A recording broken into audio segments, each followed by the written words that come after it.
Capitán, rumbo 330 grados, velocidad 14 nudos, viento del noroeste, fuerza 4, mar en calma, visibilidad de 8 millas náuticas. Nos quedan 2 horas para entrar en aguas controladas por China, cerca de la isla de Hainan. Perfecto. Mantenga el rumbo y velocidad. Ojos atentos en el radar y en el horizonte. Contacto aéreo a 190 grados. Capitán, una aeronave no identificada se aproxima hacia nosotros. Ya me lo suponía. No están dispuestos a dejarnos pasar. ¿Verdad, capitán? No se preocupe, Lautan. Llevamos la bandera británica. No pueden tocarnos. ¡Aviones! ¡Aviones son 2! Aquí patrulla aérea SX-56 de la Marina Real Británica. Carguero Nancy Moller, detenga su navegación inmediatamente. Cambie rumbo al sur a una velocidad constante de 8 nudos. Confirme. Cambio. Dirección 180 grados, a 10 millas náuticas. Embarcación de gran envergadura. Si viene con escolta de la Marina Real, debe ser un buque de guerra. No vienen con buenas intenciones.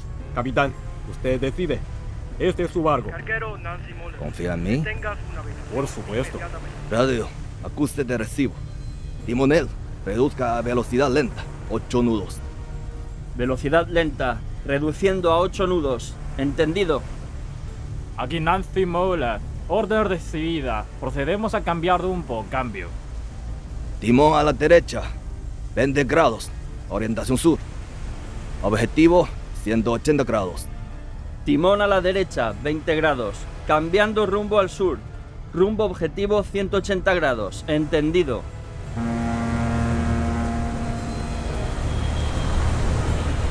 ¡Ya lo veo! ¡Es un destructor británico! Tienen varios cañones apuntándonos. Parece que no será fácil salir de esta.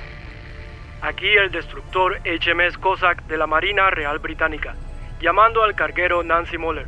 Según el artículo 53 de la Ley de Poderes de Emergencia de 1939, su barco queda requisado. Síganos de regreso a Singapur. Confirme la recepción de la orden. Cambio. ¿Tienen derecho a requisarnos?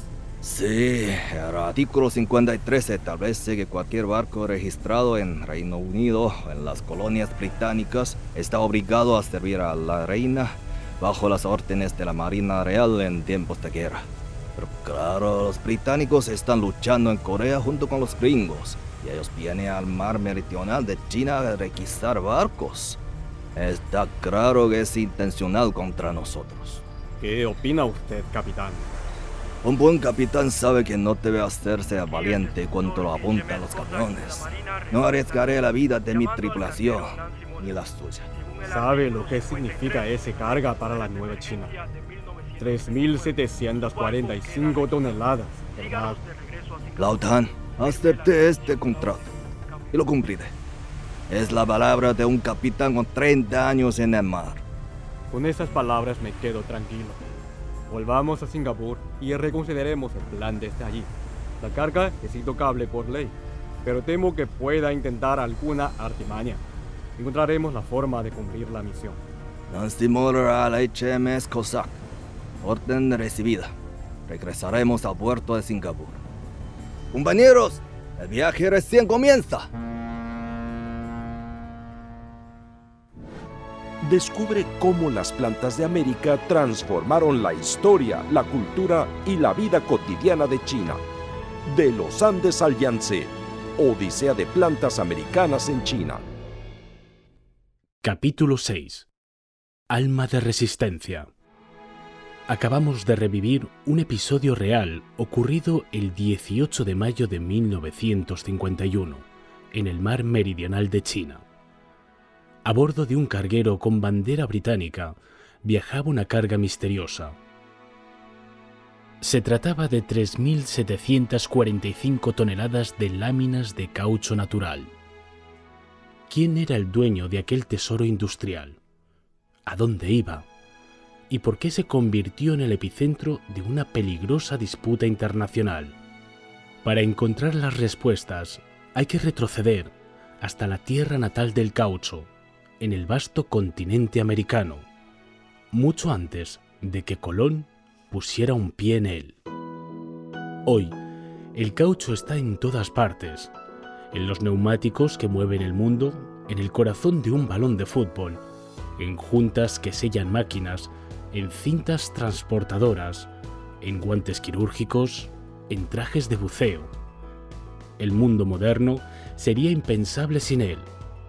Aunque actualmente el caucho sintético sea más común en muchas aplicaciones, su versión natural sigue siendo una pieza clave en la historia del desarrollo tecnológico de la humanidad.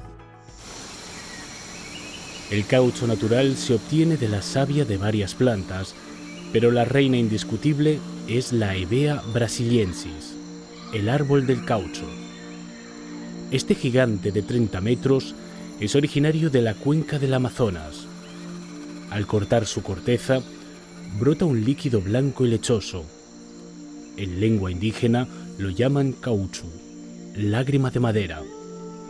Al solidificarse se convierte en una materia elástica compuesta sobre todo por poliisopreno, un material impermeable y resistente que los humanos aprendieron a usar de múltiples maneras a lo largo de la historia.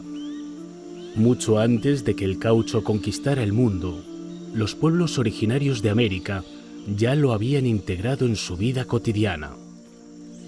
Mezclaban la savia del árbol del caucho con otros compuestos orgánicos naturales, como los jugos de las enredaderas de hipomea o batata, para acelerar su solidificación y mejorar su resistencia y durabilidad. En la selva lluviosa del Amazonas impermeabilizaban tejidos para hacer capas.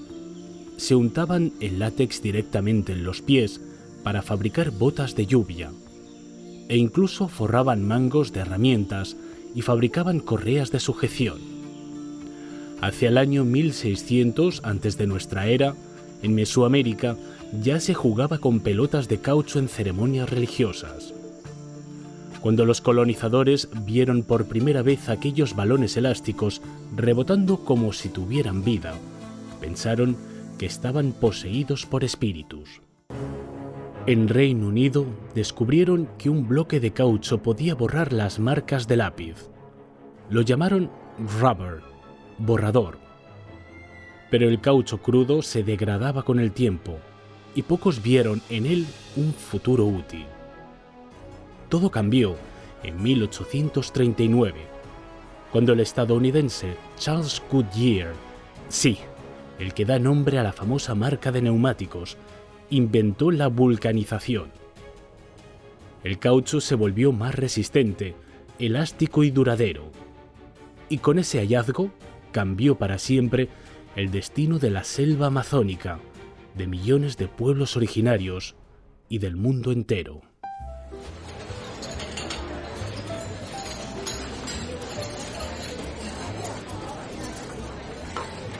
Señor Johnson, la Marina Real Británica ha escoltado al Nancy Moore de regreso a Singapur. Francamente, no entiendo qué más puede preocupar a Washington. Señorita Smith, usted sabe tan bien como yo que no puede mantener a Nancy Moore amarrado en el puerto para siempre. Lo que le preocupa al director no es el embargo en sí, sino la carga. Ya la revisamos a fondo. Legalmente no hay nada que objetar. Ni el consulado ni la Marina Real puede hacer más que lo que ya se ha hecho. Claro, legalmente no hay irregularidades. Los chinos son bien astutos.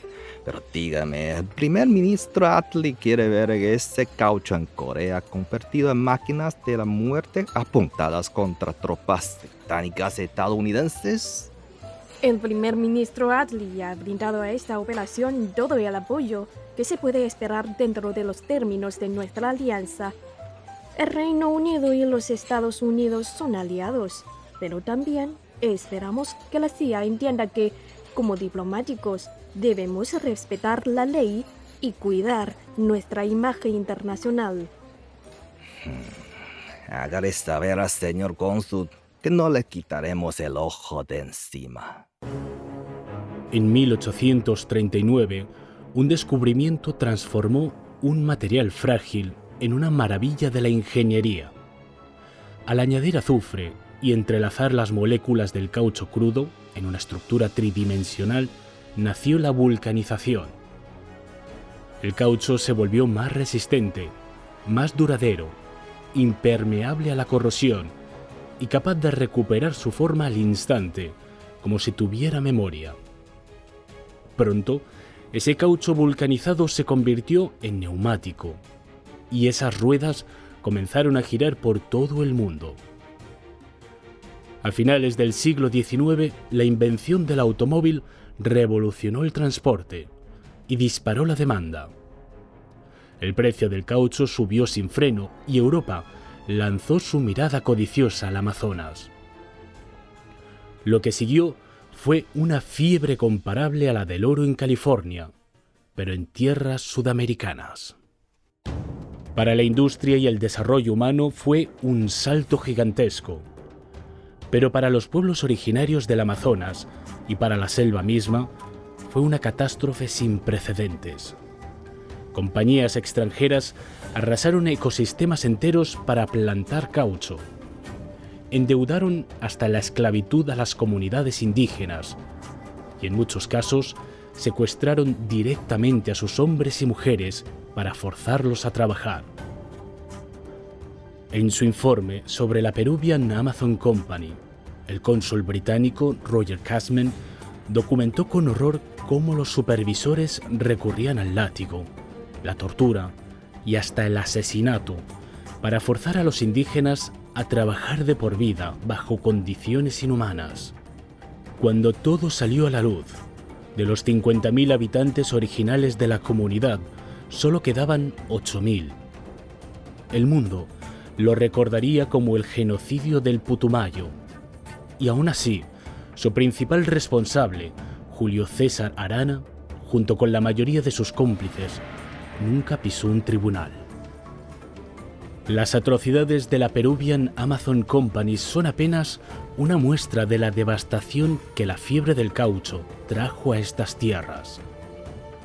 Entre la década de 1890 y la de 1910, la producción de caucho en el Amazonas creció a un ritmo medio anual del 6,5%, mientras que el precio pasaba de 65 centavos a $2 la libra. Con el sudor y la sangre de los pueblos originarios, muchos acumularon fortunas, tanto que en inglés se conocieron como rubber barons, los señores del caucho, una expresión que, no irónicamente, suena muy similar a robber barons, los señores del robo. No obstante, el auge fue efímero. Cuando los británicos lograron trasplantar el árbol del caucho al sudeste asiático, la fiebre amazónica llegó a su fin. En 1912, el precio se desplomó y todo se derrumbó, dejando tras de sí una selva mutilada y cicatrices humanas imposibles de borrar.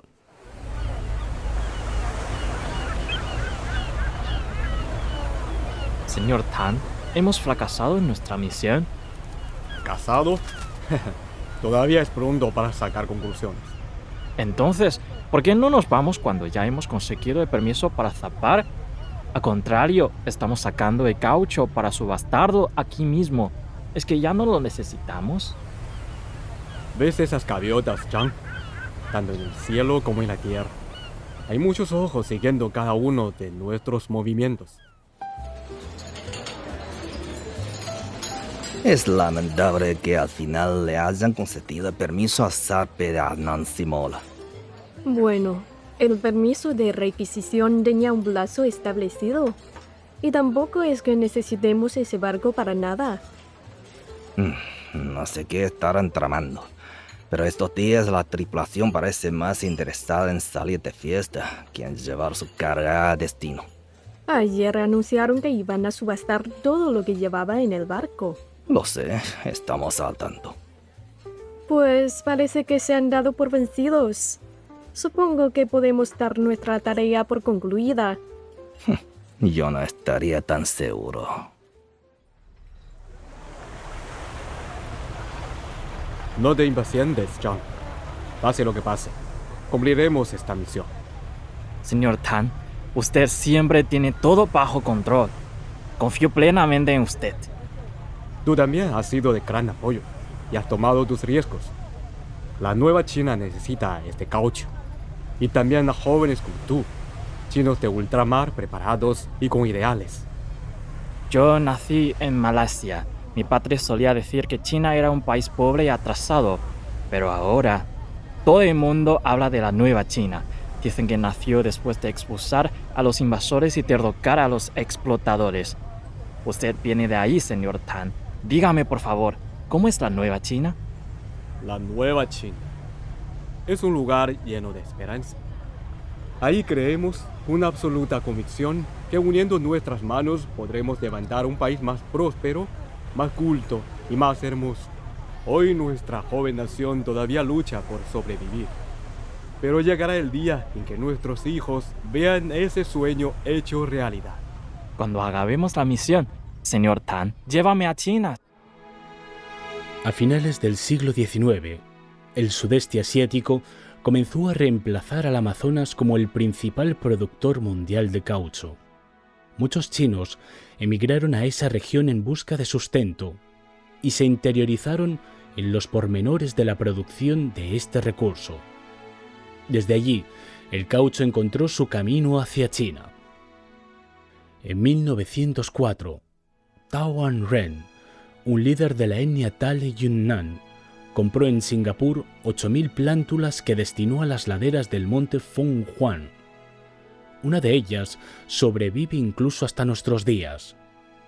Un tiempo después, otros chinos de ultramar llevaron ejemplares desde Tailandia, Malasia y Singapur a Yunnan, Guangdong y Hainan. En 1915 se estableció en Guangdong la primera fábrica de caucho del país. Sin embargo, antes de 1949, el cultivo carecía de base científica, la productividad era baja y las pocas plantas industriales existentes fueron destruidas por las llamas de la guerra. En aquel tiempo, casi todo el caucho, para el uso civil y militar, dependía de las importaciones. Pero en 1950 estalló la guerra de resistencia contra la agresión de Estados Unidos y ayuda a Corea, y Occidente impuso un embargo de materiales estratégicos contra la recién nacida República Popular China, fundada apenas un año antes. El caucho figuraba en la lista, era imprescindible en el frente, pero también para el transporte, el equipamiento médico, la maquinaria industrial y otros sectores relacionados con la vida cotidiana del pueblo. Fabricarlo dentro del país se convirtió en una cuestión de supervivencia.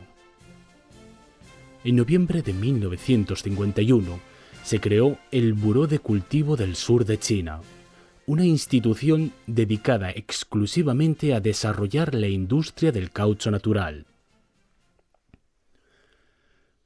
El desafío era monumental. Las principales especies de caucho provienen de la selva tropical del Amazonas y, según se creía, no podían crecer más allá de los 17 grados de latitud norte. En China, solo la isla de Taiwán, la isla de Hainan y la península de Leizhou se ajustaban a estos límites. Para ampliar la superficie de cultivo había que empujar esa frontera hacia el norte, encontrar climas y suelos adecuados, resolver problemas de resistencia al frío, protección contra el viento y control de plagas, y desarrollar variedades capaces de prosperar en zonas subtropicales. Entre los años 50 y 70, decenas de miles de militares, trabajadores e investigadores entregaron su vida a esta tarea y se adentraron en extensiones naturales inmensas y bosques frondosos. En 1982, China anunció que había logrado cultivar caucho con éxito en regiones más septentrionales. Se levantaron plantaciones no solo en Hainan y Sichuan, sino también en áreas cercanas a los 25 grados de latitud norte, como Guangxi y Fujian. En paralelo, la industria del caucho del país emergía con determinación. Los investigadores chinos trabajaron por iniciativa propia y, partiendo de cero, establecieron un sistema nacional de producción de artículos de caucho. En la víspera de la fiesta de la primavera de 1951, la tercera fábrica química de Shenyang produjo el primer neumático del país destinado a la industria aeronáutica. Ese mismo año se pusieron en producción neumáticos para artillería, autosellantes y a prueba de balas, así como grandes embarcaciones inflables de caucho. En 1952, las fábricas químicas de Shenyang y Nanjing instalaron líneas para producir aditivos esenciales como aceleradores y antioxidantes. Por su parte, los trabajadores de la fábrica de caucho Gran China, en Shanghái, reunieron fondos de forma voluntaria para desarrollar nuevos productos y tecnologías, y lograron superar con creces las metas de producción de botas militares y neumáticos. Sin embargo, cuando la nueva China, apenas en su infancia y reconstruyéndose de las cenizas, se vio de pronto puesta a prueba por una guerra contra la mayor potencia militar del planeta. Cada tonelada de caucho del exterior se convirtió en un recurso invaluable. Ahora, y finalmente, podemos regresar al inicio de esta historia y hablar de las 3.745 toneladas que aguardaban en la bodega del Nancy Moller. Señor Johnson, ¿tiene idea de qué hora es? El Nancy Moller se ha escapado. ¿Cómo? Nos han tomado el pelo. Después de que pusieron la carga en subasta, redujimos al mínimo el personal de vigilancia. Tenemos que detenerlos, cueste lo que cueste. Objetivo a la vista. Cambio. Ahí vienen de nuevo. ¿Qué hacemos? Llamando al carguero Nancy Moller. Cambie su rumbo de inmediato hacia Hong Kong. Confirmo. Cambio. Capitán, seguimos el plan previsto. Bueno, responda. Recibido. Procedo a cambiar rumbo de inmediato. Timonel, reduzca la velocidad a 8 nudos. Entonces, ¿otra vez nos quedamos en el camino? Mucho antes de que Occidente cerrara sus puertas comerciales a China con un embargo, Chen Yun, el visionario líder económico de la joven República Popular, ya había detectado las señales del peligro. Con una claridad estratégica excepcional, instruyó a la empresa China Resources a adquirir caucho y otros materiales estratégicos en las regiones de Malasia, Singapur y más allá. Esta empresa, fundada en 1938 por el Partido Comunista de China en Hong Kong, había sido un pilar fundamental en la guerra de resistencia del pueblo chino contra la agresión japonesa, actuando como un comerciante internacional al servicio de la resistencia. El Lao Tan de nuestra historia era en realidad Tan Ting-tong, gerente de China Resources y responsable de esta misión. Tras adquirir 3.745 toneladas de láminas de caucho, arrendó el Nancy Moller, un carguero, propiedad de la británica Moller & Company, una compañía con la que China mantenía una larga relación comercial.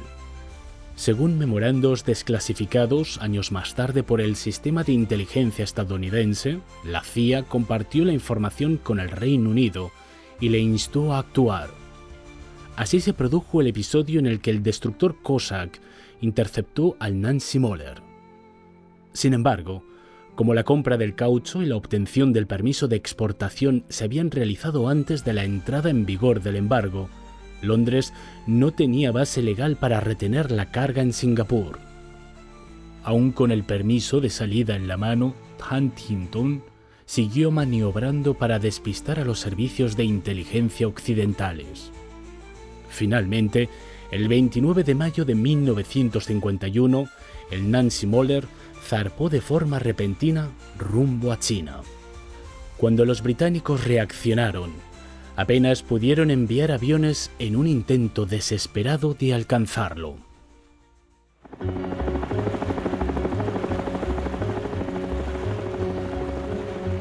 Informe sobre la posición de la aeronave. Dirección 200 grados, a 10 millas náuticas de nosotros. Parece que se está alejando sin intención de volver. Perfecto. A toda máquina. Mantengan rumbo. Máxima velocidad. Mantengan el rumbo. Máxima velocidad. Adelante, hacia China. ¡Hacia la nueva China! ¡Vamos! ¡Adelante!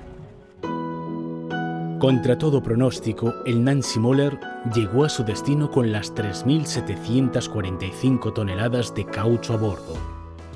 Este cargamento, tan vital como estratégico, tenía el potencial de equipar 60.000 aviones de combate o 120.000 piezas de artillería, cruciales en la lucha de la nueva China por asegurar su supervivencia.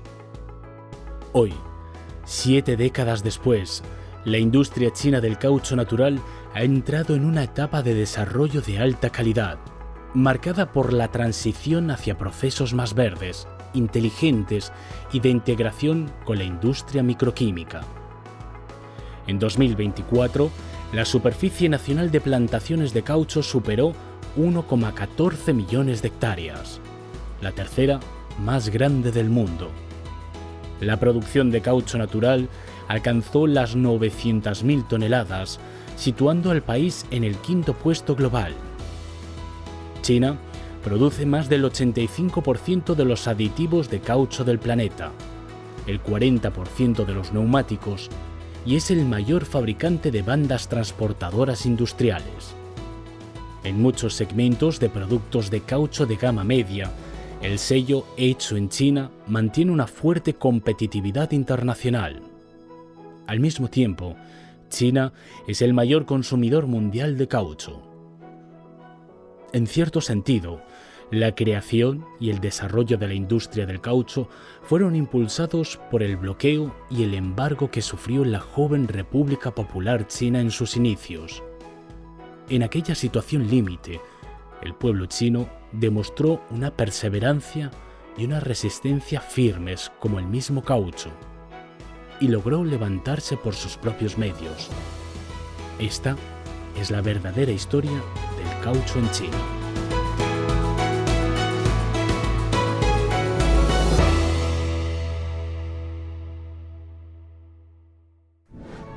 Descubre cómo las plantas de América transformaron la historia, la cultura y la vida cotidiana de China.